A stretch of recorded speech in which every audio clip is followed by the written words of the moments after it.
तो आप भी समझ गए होंगे, प्रधानमंत्री नरेंद्र मोदी के सामने धर्म संकट है और धर्म संकट बड़ा है, क्योंकि एक तरफ जो बाइडेन है और दूसरी तरफ रूस के राष्ट्रपति व्लादिमीर पुतिन, और दोनों के ही बेहद करीबी प्रधानमंत्री मोदी है। ऐसे में किसी एक को चुनने की स्थिति में अगर भारत आता है तो उसे क्या फायदा और क्या नुकसान हो सकता है, और भारत के लिए ऐसे हालात में रास्ता क्या बचता है, इन सभी सवालों के जवाब हमारी इस रिपोर्ट में है। यूक्रेन और रूस का विवाद अब सिर्फ दो देशों के बीच का विवाद नहीं रह गया। ये विवाद अब दुनिया को दो खेमों में बांटता नजर आ रहा है। भारत की दोस्ती दोनों खेमों के साथ है, लेकिन किसी एक को चुनना सबसे ज्यादा मुश्किल है। चलिए अब आपको दोनों देशों यानी रूस और अमेरिका से दोस्ती और दुश्मनी में भारत के नफे और नुकसान की जानकारी भी दे देते हैं। रूस भारत का पुराना भरोसेमंद सहयोगी है, जबकि नए दौर में भारत अमेरिका के काफी करीब है। रूस भारत का बड़ा रणनीतिक साझेदार है।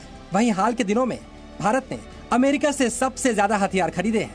रूस ने भारत को हथियारों के साथ साथ तकनीक भी दी है, जबकि अमेरिका से भारत को सिर्फ घातक हथियार मिले हैं। रूस की अर्थव्यवस्था की बात करें तो वहाँ पर चुनौतियां नजर आती हैं, जबकि अमेरिका दुनिया की सबसे बड़ी आर्थिक शक्ति है। लेकिन रूस भारत के साथ साथ भारत के दुश्मन चीन का भी दोस्त है, जबकि अमेरिका और चीन की दुश्मनी जग जाहिर है। ऐसे में भारत अगर रूस के साथ जाता है तो चीन के खिलाफ भारत का साथ देने वाला अमेरिका अपनी नीति बदल सकता है। भारत को आर्थिक प्रतिबंधों का सामना भी करना पड़ सकता है।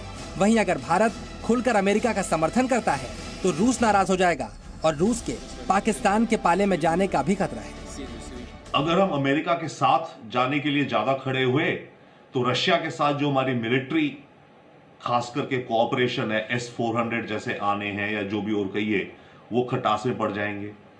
अगर हमने रूस को चुना कि हम रूस के पक्ष में खड़े हैं तो फिर तो अमेरिका कहेगा रूस तो मेरा दुश्मन है, भारत तुम मेरे दुश्मन के साथ कैसे जा रहे हो। Presenting B News app available on Google Play and App Store. Download it now.